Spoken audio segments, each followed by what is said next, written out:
இப்ப பிரச்சனையே வரவே கூடாதுன்றது நம்ம பயிற்சி பண்ணல. பிரச்சனை எவ்வளவு பெரிய பிரச்சனை வந்தாலும் அதை சமாளிக்கிறதுக்கு பக்குவமும் தெம்பும் திராணி வேணும்ன்றது பயிற்சி பண்றோம். எத்தனை பேருக்கு புரியுது? இந்த மாதிரியான ஆன்ம ரீதியான பயிற்சிகள்லாம் எங்க போய் வேலை பார்க்கும் அப்படின்னு கேட்டீங்கன்னா ரொம்ப டீப் செல்ஸ்ல போய் வேலை பார்க்கும். எப்படி ஒரு 100 ரூபாய் சம்பாதிக்கிறதுக்கு எவ்வளவு இம்பார்ட்டன்ஸ் நீங்க கொடுக்குறீங்களோ அந்த மாதிரி இறைவனுடைய அருளை பெறுவதற்கு அவ்வளவு இம்பார்ட்டன்ஸ் நீங்க கொடுக்கணும். நான் இதை எம்எல்ஏ மார்க்கெட்டிங்க நீங்க 2 பேரும் 2 பிசினஸ் எக்ஸ்ட்ரா சேல்ஸ் பண்ணிட்டீங்கன்னா மேல இருக்கக்கூடிய ஃபர்ஸ்ட் பாயிண்ட்ல இருக்கிறவருக்கு ஒரு 100 ரூபாய் எக்ஸ்ட்ரா கிடைக்கும். எனக்கு எதாவது கிடைக்க போகுது? எனக்கு ஒன்றும் கிடைக்க போகுது. நான் பயிற்சி பண்ணா எனக்கு நல்லது, நீங்க பயிற்சி பண்ணீங்கன்னா உங்களுக்கு நல்லது.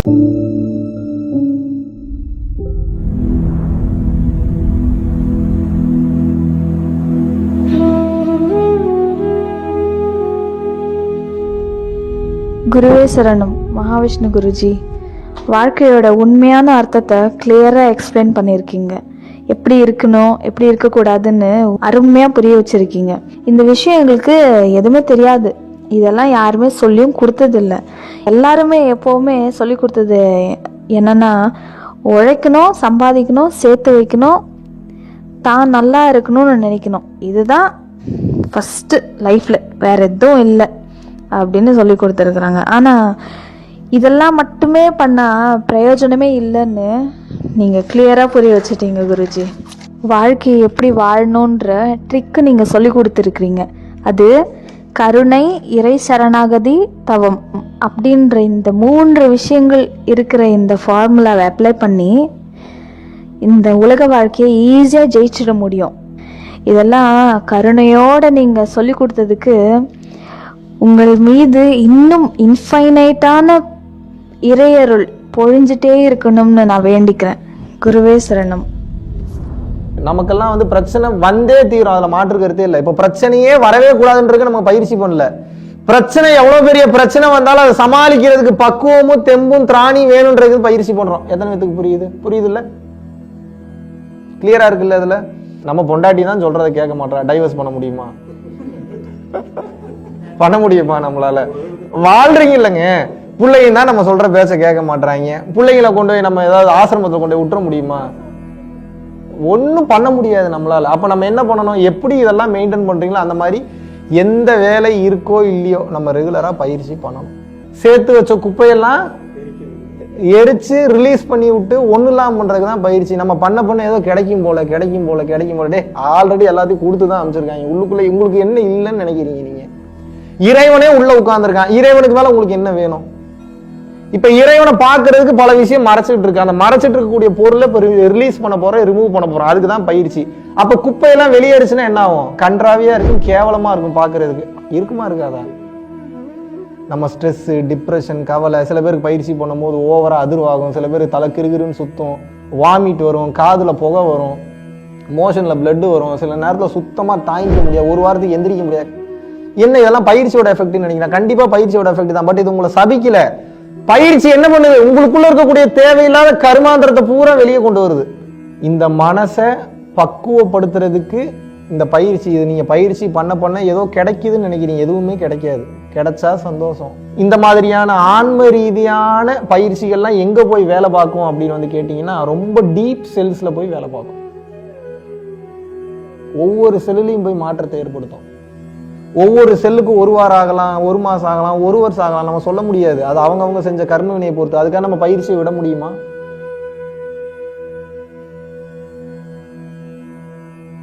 அப்ப ஒண்ணுமே தெரியாத மாதிரிதான் இருக்கும். ஆனா 10 நிமிஷம் உட்கார்ந்தாலும் அதுக்கு உண்டான ரிசல்ட் இருக்கும். ஆனா நமக்கு தெரியாது. அது ஏன்னா அதை உணர்ற அளவுக்கு நமக்கு இன்னும் பக்குவம் பத்தல. பயிற்சின்னு பண்ணீங்கன்னாவே ரிசல்ட் இருக்குங்க, இல்லாமலாம் இருக்காது. நமக்கு தெரிய மாட்டேங்குது. நமக்கு தெரியும். நீங்க வேற என்ன அந்த இடத்துல பறக்கணும்னு நினைக்கிறீங்களா? பயிற்சி பண்ணா ஒரு 10 அடியில பறந்து எல்லாத்துக்கும் ஆசீர்வாதம் பண்ற அளவுக்கு இருந்தா தான் நான் பயிற்சியில ரிசல்ட் அடைஞ்சிருக்கேன் அப்படி எதுவும் நினைக்கிறீங்களா? நீங்க என்னதான் பதில் சொல்லிங்கனாலும் நான் ஏத்துக்க மாட்டேன். ஏன் அப்படின்னா அது எல்லாமே கன்வின்சிங் குவாலிட்டிஸ் தான். கன்வின்ஸ் பண்ணி எனக்கு இப்ப நீங்க பயிற்சி பண்ணி எனக்கு எதாவது நல்லது நடக்க போதா? நான் இதை எம்எல்ஏ மார்க்கெட்டிங்க நீங்க 2 பேரும் 2 பிசினஸ் எக்ஸ்ட்ரா சேல்ஸ் பண்ணிட்டீங்கன்னா மேல இருக்கக்கூடிய ஃபர்ஸ்ட் பாயிண்ட்ல இருக்கிறவருக்கு ஒரு 100 ரூபாய் எக்ஸ்ட்ரா கிடைக்கும். எனக்கு எதாவது கிடைக்க போதா? எனக்கு ஒன்றும் கிடைக்க போதும். நான் பயிற்சி பண்ணா எனக்கு நல்லது, நீங்க பயிற்சி பண்ணீங்கன்னா உங்களுக்கு நல்லது. இதனாலதான் சொன்ன கருணையும் தவமும் 2 கண்களாக இருக்க வேண்டும். அதாவது சிம்பிளா அப்படி சொன்னா தானமும் தவமும் 2 கண்களாக இருக்க வேண்டும் அப்படின்னு நான் சொன்னதுக்கு உண்டான காரணமே அதுதான். தானம்னா என்ன? கருணை. தானம்னா என்ன? பொருள் கொடுக்கற மட்டும் தானம் இல்லை, அறிவு கொடுக்கறது தானம் தான், ஹெல்ப் பண்றதும் தானம் தான், இன்னொருத்தர் நல்லா இருக்கணும்னு நினைச்சு விட்டு கொடுத்து போறதும் தானம் தான். ஒருத்தன் திட்டும் போது அறிவு இல்லாம பேசுறானே, ஈக்குவலா திட்ட வேணாம், சரி ஏத்துப்போம், இவனுக்கு இன்னும் புரிதல் இல்லைன்னு சொல்லி அமைதியாக இருப்பதும் தானம் தான். ஆமாவா இல்லையா? எல்லாரும் தானம்னா என்னன்னா சும்மா நம்ம சம்பாரிச்ச காசை கொடுக்கறது மட்டும் தானம் நினைச்சுக்கிறீங்க. அப்படி கிடையாது. ஒருத்தர் அசிங்கப்படுத்தும் போது அந்த சூழ்நிலையில அந்த சூழ்நிலையோட நிம்மதி கெட்டக்கூடாதுன்றதுக்காக அத்தனை அவப்பெயரை வாங்கி கொண்டு சிரித்து கொண்டு வேடிக்கை பார்ப்பதும் தானம் தான். எந்த சூழ்நிலையிலிருந்து பார்த்தீங்கன்னாலும் தானமும் தவமும் 2 கண்களாக உங்களுக்கு இருக்க வேண்டும். இல்லை என்றால் புரிஞ்சுதா? சரி, என்ன பண்றது? என்ன பண்றதுன்னா, எந்த வேலை இருந்தாலும் ஒரு 10 நிமிஷத்துல இருந்து 15 நிமிஷம் பயிற்சியில் உட்கார்ந்துடணும். எந்த வேலை இருந்தாலும் பசிச்சா சாப்பிட்றீங்களா இல்லையா? யாராவது சொல்லுங்க பார்ப்போம், 24 மணி நேரம் பிஸிங்க அதனால நான் சாப்பிடல அப்படின்னு சொல்ல முடியுமா உங்களால?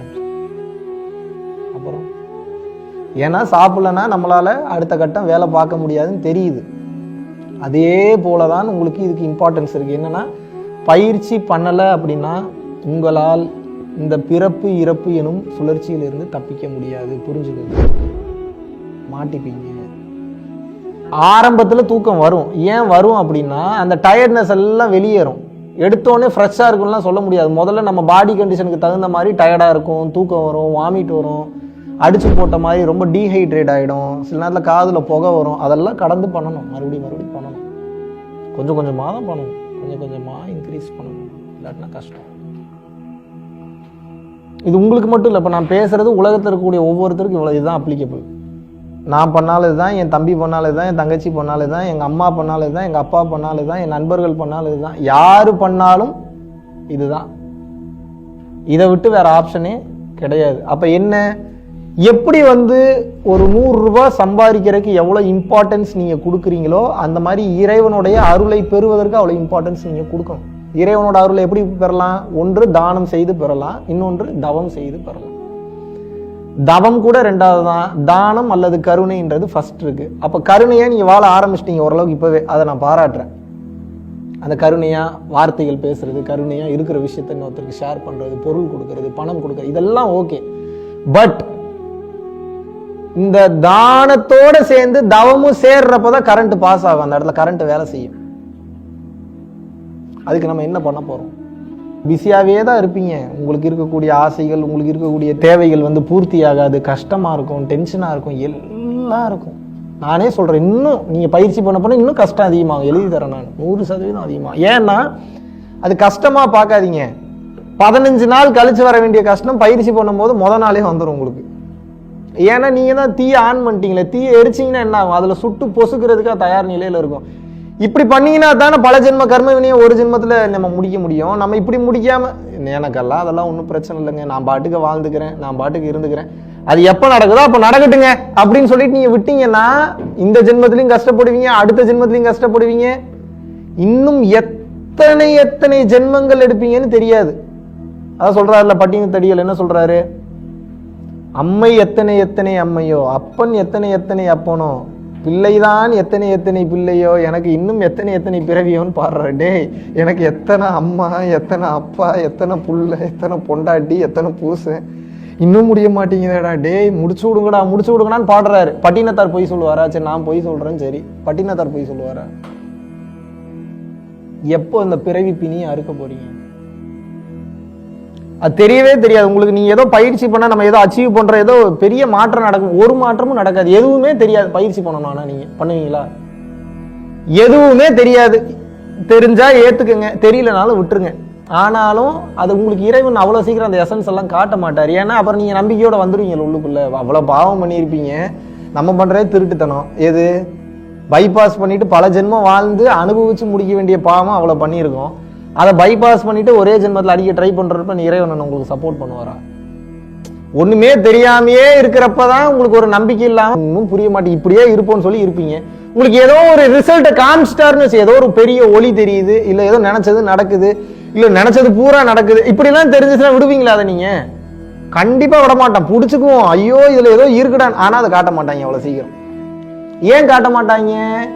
காமிச்சா நீங்க அது வந்து இறுக்கமா புடிச்சுப்பீங்கன்றது தெரியும். அப்ப யாருக்கு அதை காட்டுறாங்க, உணர்த்துறாங்க? தகுதியா ரெகுலரா பண்றவங்களுக்கு டைம் வரும்போது உணர்த்துவாங்க.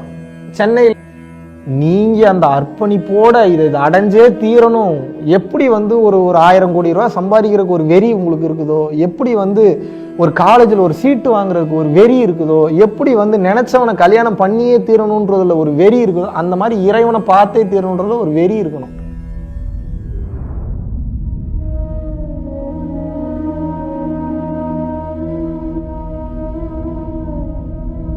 பரம்பொருளின் கருணையினால உங்களுடைய இடைவிடாத அன்னதானத்திற்கு நீங்கள் அனுப்பப்பட்ட பணத்தின் மூலியமாக பல லட்சம் உயிர்களுக்கு இது நாள் வரைக்கும் வந்து சாப்பாடு கொடுத்துருக்கோம். ஸோ கொரோனால இருந்து ஆரம்பிச்சு ஒரு நாள் கூட விடாம பல உயிர்களுக்கு வஸ்திர தானங்களாக இருக்கட்டும், படிக்க முடியாதவங்களுக்கு கல்வித்தொகை கட்ட முடிய விஷயங்களாக இருக்கட்டும், இல்ல ஸ்போர்ட்ஸ் ரீதியாக விளையாடக்கூடிய நல்ல மாணவர்களை அனுப்பி வைக்கக்கூடிய விஷயங்களாக இருக்கட்டும், அதை தொடர்ந்து வந்து பாத்தீங்கன்னா ரெகுலரா மந்த்லி பேசிஸ்ல ஏழை குழந்தைகளுக்கு குரோசரிஸ் கொடுக்கறதாக இருக்கட்டும், இல்ல அவங்களுக்கு வந்து பாத்தீங்கன்னா சேம் அவங்க விருப்பப்படுறவங்களுக்கு வீட்டு துணிமணிகள், வீட்டுக்கு தேவைப்படக்கூடிய மற்ற பொருட்கள் வாங்கி கொடுக்கறதாக இருக்கட்டும், எல்லா உதவிகளும் வந்து பாத்தீங்கன்னா உங்களோட உதவினாலதான் போயிட்டு இருக்கு. சாது சிதம்பர சுவாமிகள் வளநாட்டார் வந்து ஒரு வார்த்தை சொல்லுவாரு, பசித்தோர் முகம்பார் பரம்பொருள் அருள் கிட்டும் அப்படின்னு வந்து சொல்லுவாரு. வள்ளல் பெருமானும் ஜீவகாருண்யம் உள்ள சம்சாரிகளுக்கு எப்பேற்பட்ட சூழ்நிலையிலும் வந்து பாத்தீங்கன்னா அவங்களோட லாபம் தடைபடாது, தொழில் பிரச்சனைகள் வந்து நிவர்த்தியாகும், அதை தொடர்ந்து வந்து வாழ்க்கையில குடும்ப பிரச்சனைகள் விலகும், அதுபோக குழந்தை சம்பந்தமான பிரச்சனைகள் எதுவாக இருந்தாலும் வந்து இந்த அன்னதானத்திற்காக நீங்கள் செய்யக்கூடிய ஒவ்வொரு ரூபாயும் அது வந்து உங்களுக்கு நிச்சயமாக புண்ணியமாக வந்து சேரும்.